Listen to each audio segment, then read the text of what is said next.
Bonjour, voici une petite vidéo pour expliquer comment obtenir des photos de la Lune, soit en noir et blanc, soit en couleur comme ici, à partir d'une capture vidéo réalisée au smartphone sur un télescope sans suivi. C'est parti!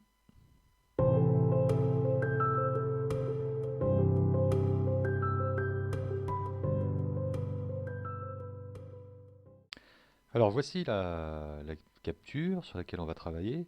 Elle a été effectuée avec un télescope de type Dobson de 254 mm sur 1250 de focale, avec un oculaire de 30 mm, ce qui fait un grossissement de à peu près 40. Alors pour effectuer la mise au point, je la fais d'abord en visuel, et puis je la réajuste une fois que le smartphone est installé et que je visualise la Lune sur l'écran. Je zoome l'image et puis avec les molettes de mise au point du porte-oculaire, je réajuste cette mise au point. Et là, le démultiplicateur est très très utile.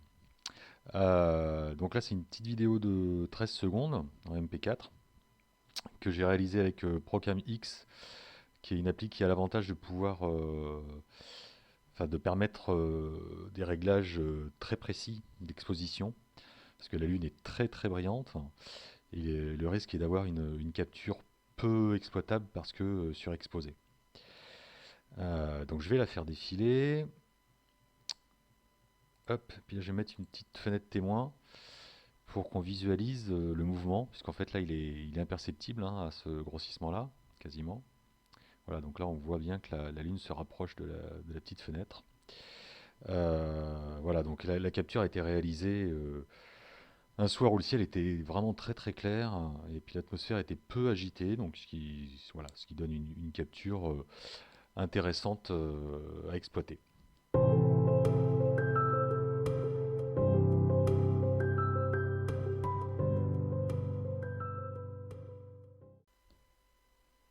Alors, le premier logiciel que l'on va utiliser s'appelle PIPP, c'est un logiciel gratuit, et qui va nous permettre d'aligner toutes les images de la capture vidéo, de manière à obtenir une nouvelle vidéo sur laquelle la Lune sera fixe.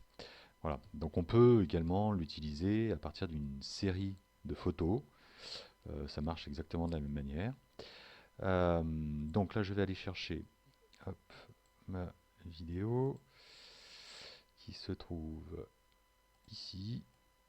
Hop. Donc j'ai juste à glisser et déposer le fichier. Hop. Voilà, donc ici, la première chose à faire, c'est de cocher ici Solar Lunar Full Disk. Voilà, puisque là c'est une image entière de la Lune, même si effectivement là c'est une lune gibbeuse, on s'intéresse quand même à l'ensemble de la Lune et pas à un détail. Euh, je vais aller ensuite ici, non là j'ai rien à toucher.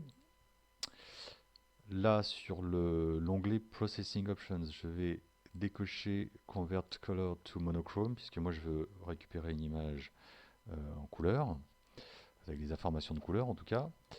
Ici, je vais faire un petit test de détection du disque lunaire. Hop. Et là, on peut constater ici qu'il y a une frange blanche. Donc là, il y a comment dire, des données qui ne vont pas être prises en compte. Donc je vais hop, baisser le seuil de détection. Voilà. Là, ça me convient. Je vais ensuite lui indiquer que la partie qui est à l'ombre se trouve à droite vers le haut, le top right hand side. Voilà, ici on peut vérifier que c'est bien ce qu'on souhaitait. Et puis c'est à peu près tout. Hop. Euh, Là je vais toucher à rien au niveau de la qualité.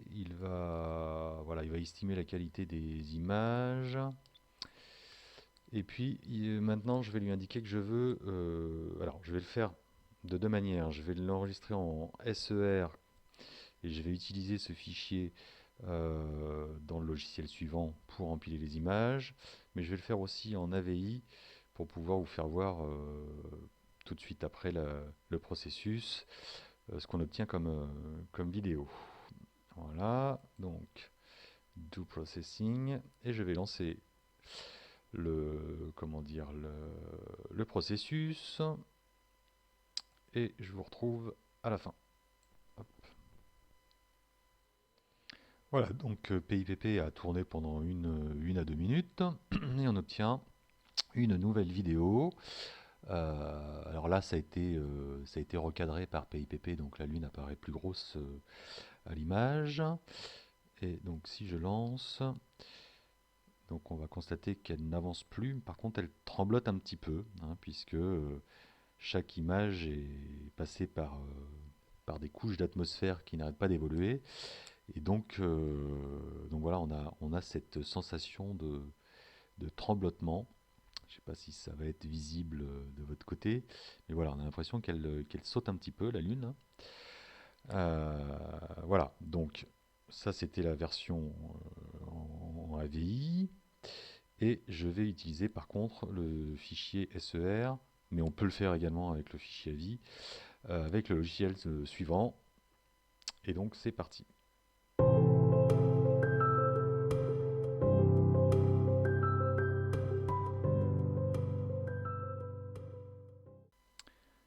Alors le logiciel suivant s'appelle AstroSurface. Ce logiciel va nous permettre d'empiler les images et ensuite d'apporter des corrections pour récupérer un maximum de détails. Voilà, alors, il existe un autre logiciel qui s'appelle Registax qui fait à peu près la même chose. Voilà, moi pour avoir comparé les deux, je préfère AstroSurface, mais vous trouverez facilement des vidéos pour montrer pour expliquer le fonctionnement de Registax. Voilà, donc là j'ai ouvert ma capture, ma petite vidéo au fichier, enfin au format SER avec AstroSurface. Donc là je peux refaire défiler euh, ma petite vidéo. Donc on voit que la lune tremblote. On peut éventuellement faire une sélection si par exemple il y avait un moment dans ma capture où, voilà, je sais pas, par exemple un nuage arrivait et commençait à masquer une partie de la Lune, on pourrait supprimer une partie des images, hein, la partie où le nuage arrive. Mais bon, là, moi j'ai une capture qui est propre du début jusqu'à la fin, donc je ne vais toucher à rien de ce côté-là. Ensuite, je vais cliquer sur Register ici. Voilà, donc j'ai une nouvelle fenêtre qui s'ouvre. Donc ici, il y a des petits numéros hein, qui indiquent l'ordre des étapes qu'on va suivre jusqu'à l'empilement, hein, qui va se passer ici, là, stacking. Donc d'abord, je vais lui indiquer que ce sur quoi on va travailler, c'est un disque ou une planète. Donc, detect, voilà. Il fait un petit cadre jaune autour pour montrer qu'il a repéré le disque, mais il faut quand même que je double-clique dessus pour pouvoir passer à l'étape suivante, qui va être l'étape de l'analyse des images. En fait, donc là, AstroSurface va comment dire, comparer les images et va pour garder les meilleurs en fait. Voilà. Donc je vais cliquer sur Analyse. Voilà, donc ça va être un petit peu long. Donc je vais couper et puis je vous retrouve dès qu'il a fini cette analyse. Voilà, donc la phase d'analyse est terminée. Pour ma part, je vais laisser cocher ici half stack, hein, qui lui indique d'empiler que la moitié des images. Euh, Ensuite, je vais dans la partie alignement. Donc ici, je vais laisser en mode multipoint. Donc le mode global, donc c'est précisé ici, que c'est pour des tout petits objets ou des images de basse qualité. Sinon, on peut utiliser le mode multipoint. Donc je vais cliquer sur Set. Donc là, l'image se couvre de petits carrés. Et en fait,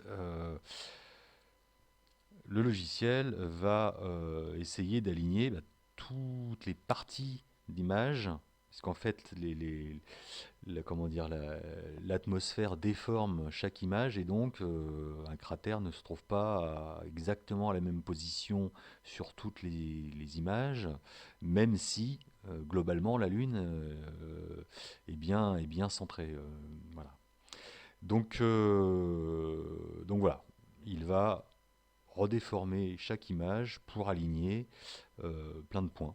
Voilà, pour que toutes les images soient bien identiques en quelque sorte avant de les empiler.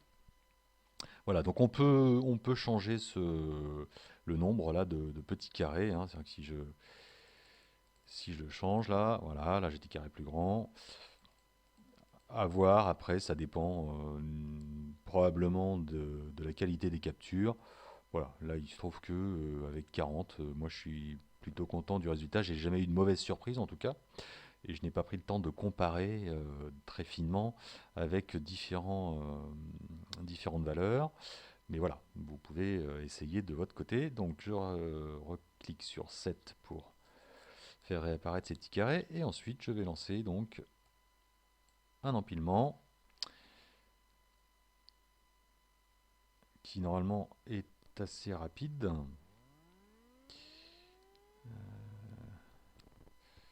Quand l'ordinateur ne rame pas trop, bien sûr. Et malheureusement, aujourd'hui, il a plutôt tendance à ramer. Voilà. Donc il a fini l'empilement. Je clique sur Edit. Je ferme la petite fenêtre. Voilà, donc déjà, je peux remettre ma lune dans le bon sens, hein, puisque mon télescope, retourne complètement l'image. Et puis, je peux régler les niveaux de manière automatique. Voilà, donc là je vais le faire par exemple, mais on peut le faire manuellement bien sûr. Je vais aussi faire de manière automatique la balance des blancs.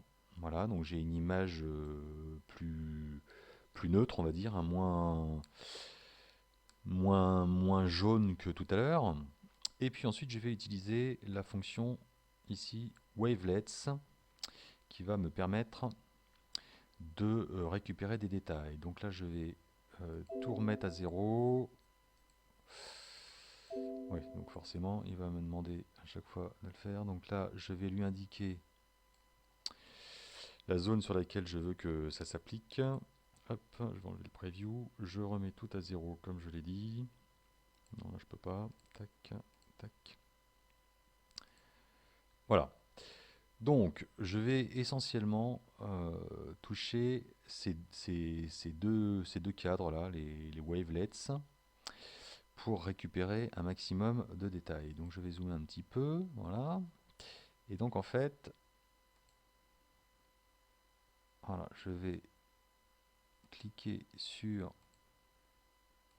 les petits plus de ces deux curseurs là, voilà, pour récupérer des détails. Vous voyez que si je décoche ici la preview, j'ai l'impression que mon image est un petit peu floue finalement, voilà, et hop, avec les réglages que j'ai fait tout de suite, je récupère, notamment là sur cette zone où il y a beaucoup de cratères, je récupère un peu de relief en fait. Donc c'est à utiliser de manière très parcimonieuse, hein. Vous voyez que si on force un peu trop, ça ne devient pas très très beau. Voilà, donc faire des tests. On peut venir aussi toucher au réglage ici. Voilà, jusqu'à ce qu'on ait quelque chose qui nous paraît satisfaisant, voilà, qui nous plaît. Alors attention, quand on monte un peu trop, on peut faire cramer certaines zones, hein, qui deviennent très très blanches. Voilà, donc là c'est trop. Je vais baisser un petit peu. Voilà, c'est pas assez. Voilà, tac, avant, après. Voilà, donc on va dire que le résultat me satisfait. Non, c'est un peu trop encore là.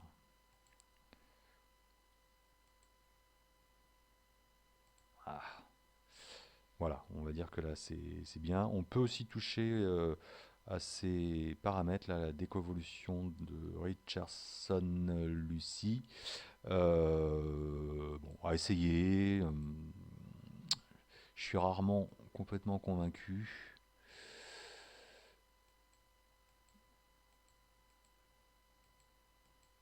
Allez, on va dire que c'est bon comme ça. Donc ensuite, je vais lui demander d'appliquer les réglages que je viens de faire à toute l'image. Donc je vais cliquer sur Do All. Voilà, et puis, ok, il me reste juste à enregistrer l'image que je vais ensuite retraiter avec un autre logiciel. Et ici, ça va être Photoshop.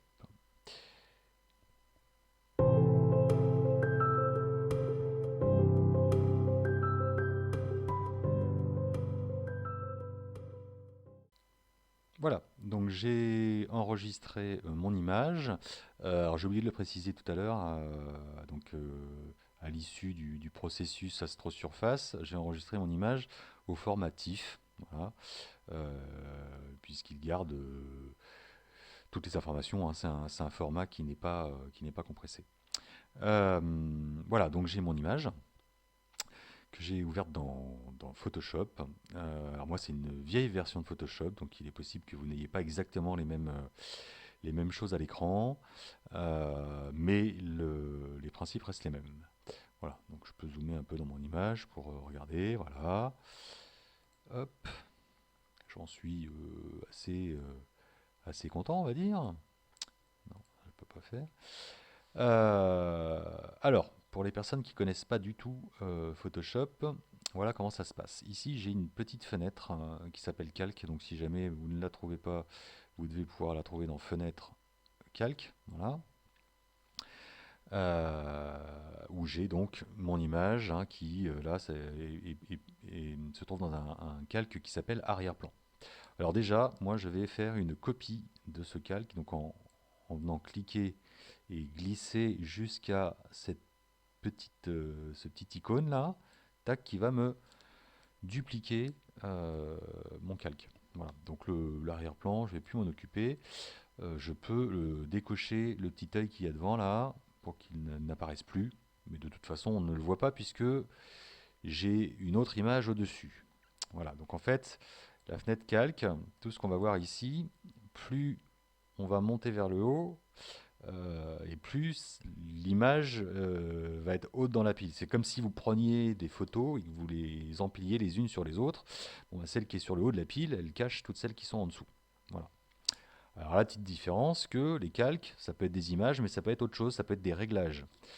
Et donc c'est ce qu'on va utiliser tout à l'heure. Donc voilà, j'ai un premier calque, ma photo de la Lune, que je vais appeler luminosité. Ça, c'est pas obligé, mais bon, voilà, j'ai pris l'habitude de le faire suite à des conseils que j'ai trouvés sur d'autres vidéos. Euh, Ce calque-là, je vais essayer, enfin, cette image, je vais essayer comment dire, de l'améliorer un petit peu au niveau des contrastes. Voilà, je la trouve pas mal, mais voilà, les zones sombres sont pas encore, sont trop claires pour moi. Donc, je vais aller. Alors, il y a deux manières de le faire. On peut aller soit sur Image, Réglages, et puis Courbe. Voilà. Et dans ce cas-là, comment dire, les réglages qu'on va appliquer vont être faits directement sur le calque là. Et une fois que c'est fait, on ne peut plus y revenir, sauf à supprimer le réglage et à le refaire. Il y a une autre manière de faire, c'est de faire avec un calque. Donc en fait, on va venir placer un calque au-dessus, mais ça ne va pas être un calque image, ça va être un calque qui va nous permettre de faire des réglages. Et tout au long du processus de traitement de l'image, je vais pouvoir venir remodifier les réglages effectués plus tard si j'en ai envie. Voilà, donc je ne vais pas aller sur image, mais je vais aller sur calque. Et puis sur nouveau calque de réglage. Et ici, j'ai un calque de réglage qui s'appelle courbe. Et c'est donc ce que je vais prendre. Donc là, je peux lui donner un nom. Euh, je ne vais pas le faire. Je vais cliquer sur OK. Et je me retrouve avec une petite fenêtre pour pouvoir régler comment dire, le contraste, en fait, le contraste de l'image grâce à cette fonction courbe. Alors, ici, j'ai une ligne, voilà, et en fait, en fonction de l'endroit où je déplace, voilà, je vais agir sur des zones ou pas, ou d'autres, je veux dire, de l'image. Voilà, alors au départ, on ne sait pas trop, euh, quand on n'a pas l'habitude, quelle partie de cette droite il faut toucher. Donc, dans cette version de Photoshop, voilà, vous constatez que quand je promène le curseur au-dessus de l'image, là, euh, j'ai une sorte de petite pipette. Et en fait, donc je vais me placer par exemple sur cette zone grise, je vais cliquer dessus, et en fait, il y a un point qui apparaît sur la droite, dans la petite fenêtre courbe. Alors, il se trouve que là, c'est en plein milieu. Voilà. Euh, ce petit point-là, je vais pouvoir le bouger, et donc je vais assombrir cette partie grise. Maintenant, voilà, si je veux agir sur une partie plus lumineuse, par exemple, là, je clique sur le blanc, je vois qu'il y a un petit rond qui apparaît tout en haut, là, de ma droite vers la droite. Hop, donc je peux prendre ce point-là et puis l'augmenter si je veux, comment dire, éclaircir. Voilà. Donc, bah, il faut chercher, hein, il faut essayer de déplacer les curseurs, enfin de déformer cette petite droite. Voilà, là, si je veux rajouter, comment dire, de l'ombre au niveau du terminateur, je peux baisser encore, voilà, la courbe. Bon, imaginons que ce réglage me convient, je fais OK. Voilà. Et puis, d'un seul coup, je suis pris de remords, je me dis non, finalement, là, c'est trop sombre, hein. Par exemple, je vais aller zoomer comme ça, puis je me dis, ah non, finalement, là, ça me convient pas. Hop, je vais recliquer ici sur le calque de courbe et je peux remodifier, c'est-à-dire que je peux tout supprimer. Donc pour supprimer, par exemple, les petits points qui sont apparus sur cette courbe-là, je place le curseur dessus, j'appuie sur la touche CTRL et je clique et ça m'enlève les points et vous constatez que mon image redevient comme elle l'était au départ. Voilà. Donc je veux quand même modifier cette image, donc je vais le refaire. C'était juste pour vous montrer qu'on pouvait revenir dessus. Et c'est l'intérêt de passer par les calques de réglage plutôt que de faire le réglage directement sur l'image, le calque image. Voilà. Hop. Voilà, on va dire que ça me plaît. Ok. Donc ce calque de réglage, je peux toujours cliquer sur le petit œil devant pour l'enlever, pour comparer avant. Voilà, là c'est mon image sans réglage. Je clique dessus et là c'est après. Voilà. Donc il faut bien faire attention à ce que le calque de réglage soit au-dessus du calque image que l'on veut traiter, hein. C'est-à-dire que là, si je descends le calque réglage sous mon calque image, et bien sûr, les réglages ne s'appliquent plus à l'image. Donc je vais le remonter au-dessus. Voilà. Je vais le désactiver pour l'instant. Alors, il se trouve que, hop, là, je fais, à la fin, je veux faire une image en couleur de la Lune.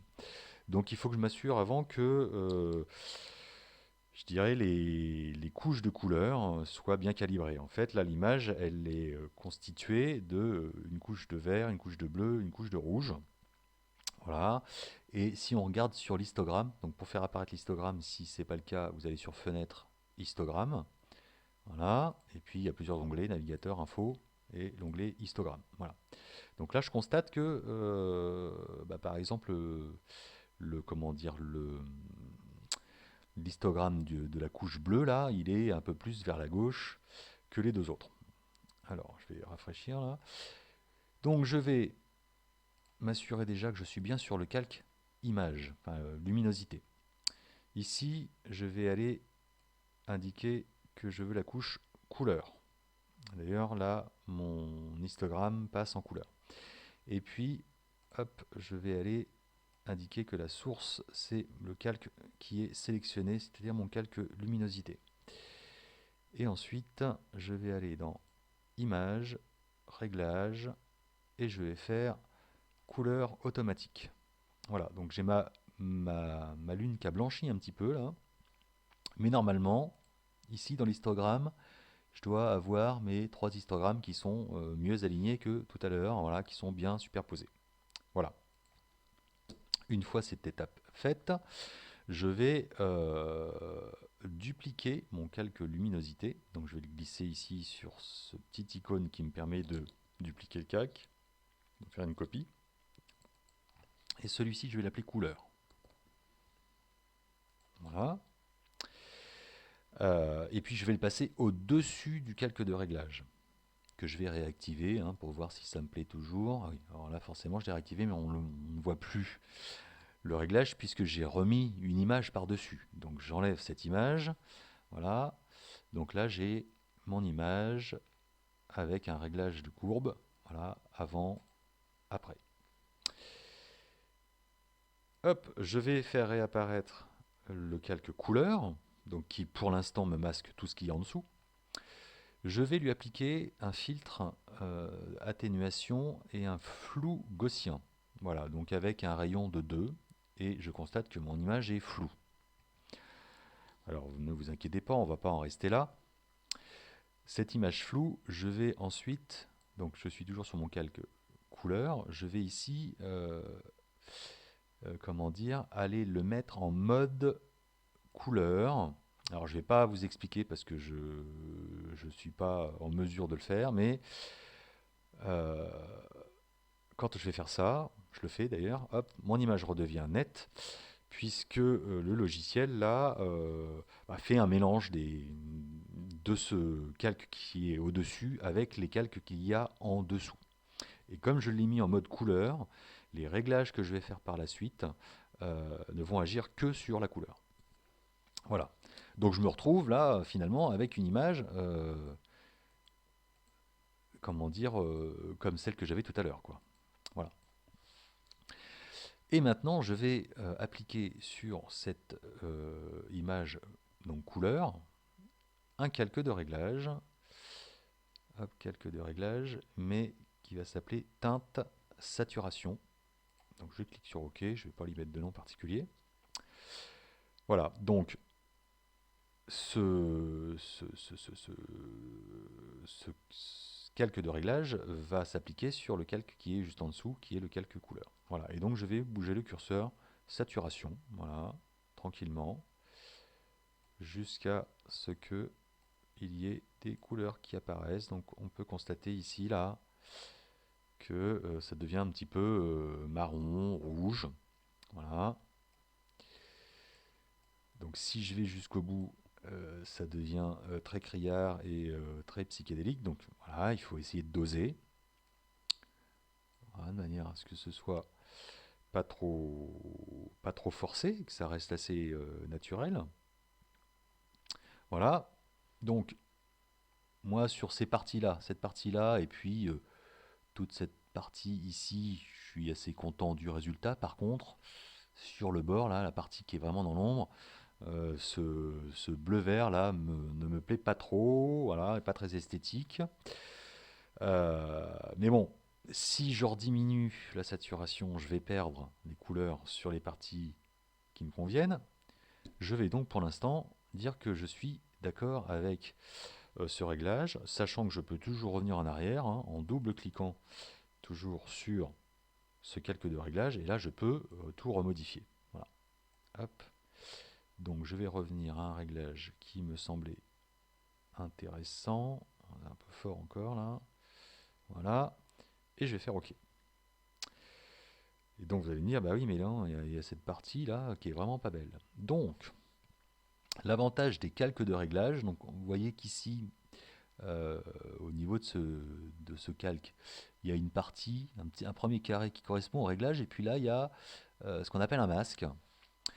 Quand le masque est blanc, ça veut dire qu'il applique partout le réglage de couleur que je viens de faire. Par contre, si je peins une partie de ce masque en noir, eh bien, sur la partie noire, il ne va pas appliquer les réglages. Donc pour faire une petite démonstration assez parlante, je vais faire une sélection rectangulaire là, sur une partie de mon image, par exemple sur cette partie-là. Voilà. Je vérifie bien que je suis sur mon calque de réglage. Et je vais, donc là, au premier plan, c'est la couleur noire qui est sélectionnée. Si je veux faire du blanc, je clique sur la double flèche pour inverser, mais moi je veux peindre en noir. Donc je mets le noir dans le carré qui est en avant ici. Et puis je vais prendre un pot de peinture et je vais cliquer sur mon pot de peinture. Donc vous voyez que là, il n'a pas peint en noir sur mon image, mais il a peint en noir ici dans le masque. Voilà. Donc j'ai un rectangle noir qui est apparu dans mon carré blanc. Et vous constatez que dans cette partie ici, donc là, pour enlever la sélection, on fait CTRL D, voilà, et ça enlève la sélection. Et donc vous voyez que dans cette partie, dans ce rectangle là, eh bien je n'ai plus les couleurs. Voilà. Donc je ne vais pas rester comme ça parce que là ça fait bizarre bien sûr. Donc je vais annuler. Donc il faut que je retrouve ma fenêtre historique. C'est pas celle-ci. Voilà, ma fenêtre historique elle est ici. Hop. Donc ici je retrouve toutes les étapes et donc je peux annuler les dernières étapes que j'ai faites. Donc là je vais annuler le désélectionner qui me fait réapparaître le rectangle de sélection que j'ai tracé tout à l'heure. Je vais annuler le pot de peinture, donc on va voir réapparaître la couleur dans ce rectangle. Je vais annuler la sélection rectangle. Donc, bien sûr, si je fais un rectangle et que je peins le rectangle, ça va pas être très beau. Et puis, je veux quand même garder un peu de couleur. Donc, ce que je vais faire, c'est que je vais aller peindre sur ce masque blanc. Je vais peindre en noir, mais avec un pinceau. Voilà. Avec un diamètre assez conséquent. Là, ça, voilà, ça convient bien, je dirais. Mais surtout, il faut que je prenne une forme de pinceau, comment dire, qui est adoucie sur les bords. Voilà, donc là, voyez, il y a des pinceaux adoucis. Hein, on voit un cercle très diffus. Puis là, c'est des pinceaux pas adoucis du tout. Donc moi, je reste avec mon pinceau adouci. Là, je suis à, comment dire, en dimension à 151. Donc là, ça dépend forcément de la résolution de l'image. Et puis, ici, je peux régler l'opacité de mon trait. C'est-à-dire que si je mets à 100%, ça va me faire du noir vraiment complet. Si je mets, comme ça l'était tout à l'heure, je sais pas, par exemple à 35%, quand je vais peindre par couches successives. Voilà. Donc ce qui va me permettre de maîtriser l'effacement des couleurs, je dirais. Donc je vais venir sur le bord là. Donc si je grossis, là on constate qu'il y a un liseré bleu là qui n'est pas naturel du tout. Donc hop, je vais venir peindre, voilà, en aller-retour comme ça, tac, et je vais faire disparaître le bleu. Alors forcément je perds de la couleur aussi à côté, hein. Alors si je trouve que c'est devenu trop gris sur la surface de la lune là, enfin, si j'ai perdu trop de couleur, je peux venir repeindre en blanc, forcément. Donc là j'inverse ces deux couleurs et je viens repeindre en blanc par l'intérieur, voilà, et vous voyez que bah, je fais réapparaître notamment le bleu là, ce que je ne veux pas. Donc je vais venir, donc voilà, je peux venir cliquer comme c'est une forme de pinceau douce, ça veut dire que ça déborde le cercle qui matérialise le pinceau là. Et donc, vous voyez, même sans passer par-dessus, mais en cliquant plusieurs fois, je peux faire disparaître le bleu qui est vraiment à la limite, qui était vraiment à la limite de l'image. Voilà, donc là je vous ai expliqué le principe, donc je vais le faire très rapidement. Mon pinceau il est là, voilà, donc je vais venir plusieurs fois comme ça. Je vais y aller doucement, essayer d'enlever un peu cette couleur bleue qui n'était pas très naturelle. Voilà, donc là on va dire que j'ai un résultat qui me satisfait. Voilà. Alors après, une fois que j'ai fait cette petite correction sur le masque, je peux venir essayer de repousser un peu mes curseurs, voir ce que ça donne, hein. Voilà, donc là, voilà, je vais pouvoir accentuer un peu ces zones-là, là, qui sont très colorées. Par contre, du coup, je me retrouve avec du orange rosé ici, que je trouve pas très très beau, moi. Même si ce sont peut-être des couleurs qui sont naturelles, entre guillemets, mais bon, là, on les sature vraiment, hein. Donc, voilà, soit je reviens un petit peu en arrière. Voilà, peut-être un peu trop en arrière, là. Non, hop, hop, hop, hop. Voilà, on va dire comme ça. Ok. Mais je peux toujours venir avec mon pinceau atténué, donc je suis bien en noir, je suis bien sur mon masque, voilà, et là du coup je peux venir, voilà, en faisant des petits clics successifs. Tiens, là il y a un petit peu trop de bleu aussi, j'avais oublié, par ici, Voilà, je peux réduire un petit peu ces couleurs, voilà, jusqu'à obtenir un résultat qui me satisfait. Voilà. Et bien voilà, donc si je veux, j'ai une image en noir et blanc. Donc là, je vais supprimer ces deux, enfin pas supprimer, mais comment dire, faire disparaître ces deux calques. Là, j'ai mon image en noir et blanc. Et puis, si je veux mon image couleur, hop, voilà. Donc, ici, j'ai tout un empilement de calques. Alors, si je veux finaliser, je dirais, mon image noir et blanc, donc là, j'ai fait disparaître les deux calques qui sont sur le haut de la pile. Je vais cliquer sur luminosité et mon calque courbe. Et je vais sur le clavier taper CTRL ALT E. Voilà. Et donc ici, euh, le logiciel m'a fait un calque image avec voilà, le calque image de départ plus les traitements. Voilà, donc ceux-là, je peux les faire disparaître. Et je vais appeler celle-là image finale, hein, finale, noir et blanc par exemple. Noir et blanc, voilà. Et puis je vais faire, hop, je vais faire réapparaître mes deux calques là pour mon image en couleur. Donc je vais sélectionner, hop. Oui, alors pour sélectionner, là je fais CTRL. Hein, voilà, je clique sur un premier calque, je fais CTRL, je clique sur le deuxième calque. Voilà, donc il m'a sélectionné ces deux calques-là. Je refais CTRL ALT E, hop. Cela, je peux les faire disparaître. Et là, je me retrouve avec mon image finale couleur. Finale couleur. Et voilà. Et pourquoi elle est floue Pourquoi elle est floue Je ne sais pas. Qu'est-ce qu'il m'a fait? J'ai dû me tromper quelque part. Oui, parce qu'il fallait que... Non, je me suis trompé, pardon. Alors, je vais la supprimer. Donc pour supprimer un calque, je fais glisser le calque vers la petite corbeille, là, paf. Non, non, il fallait que comment dire, que j'empile les quatre. Donc la finale noir et blanc, je vais la mettre au-dessus, je vais la faire disparaître. Non, il fallait que j'empile donc mon calque luminosité, mon calque courbe, mon calque couleur et mon calque saturation. Voilà, et donc là je fais CTRL ALT E et hop, je me retrouve avec un nouveau calque que je vais appeler finale couleur.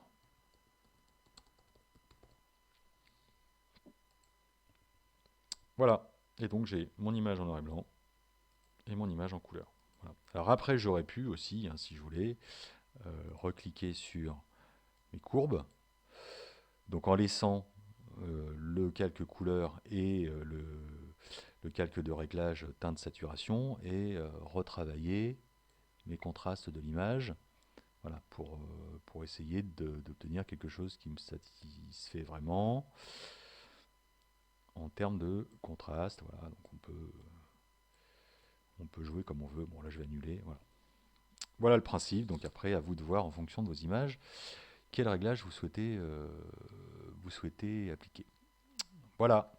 Donc il reste ensuite à enregistrer les images. Donc soit si vous voulez pouvoir revenir après et retraiter cette image, mais pas refaire tout ce qui a été fait là, il faut enregistrer le fichier sous le format Photoshop, qui est le format PSD ici. Voilà. Donc, hop, je vais l'enregistrer. Donc, quand je vais ouvrir ce fichier PSD, il va me rouvrir exactement la même chose avec tous les calques. Voilà. Je vais pouvoir venir retravailler chaque calque de la manière que je veux. Et dans cette version de Photoshop, donc je ne sais pas comment ça se passe pour les versions plus récentes, mais si je veux l'enregistrer en JPEG, il faut que je fasse enregistrer pour le web. Voilà, donc je fais par exemple final. Tac. Si je veux enregistrer mon image noir et blanc, je vais faire hop, enregistrer pour le web en laissant apparaître l'image noir et blanc. Donc il va il va, comment dire, écraser toutes les images, hein. Il va rester l'image noir et blanc quand je vais faire l'enregistrement en JPEG. Et puis, si je veux l'enregistrer en forme couleur, enfin, la version couleur, je décoche l'image noir et blanc et j'enregistre cette image couleur. Voilà, ce sera tout pour aujourd'hui.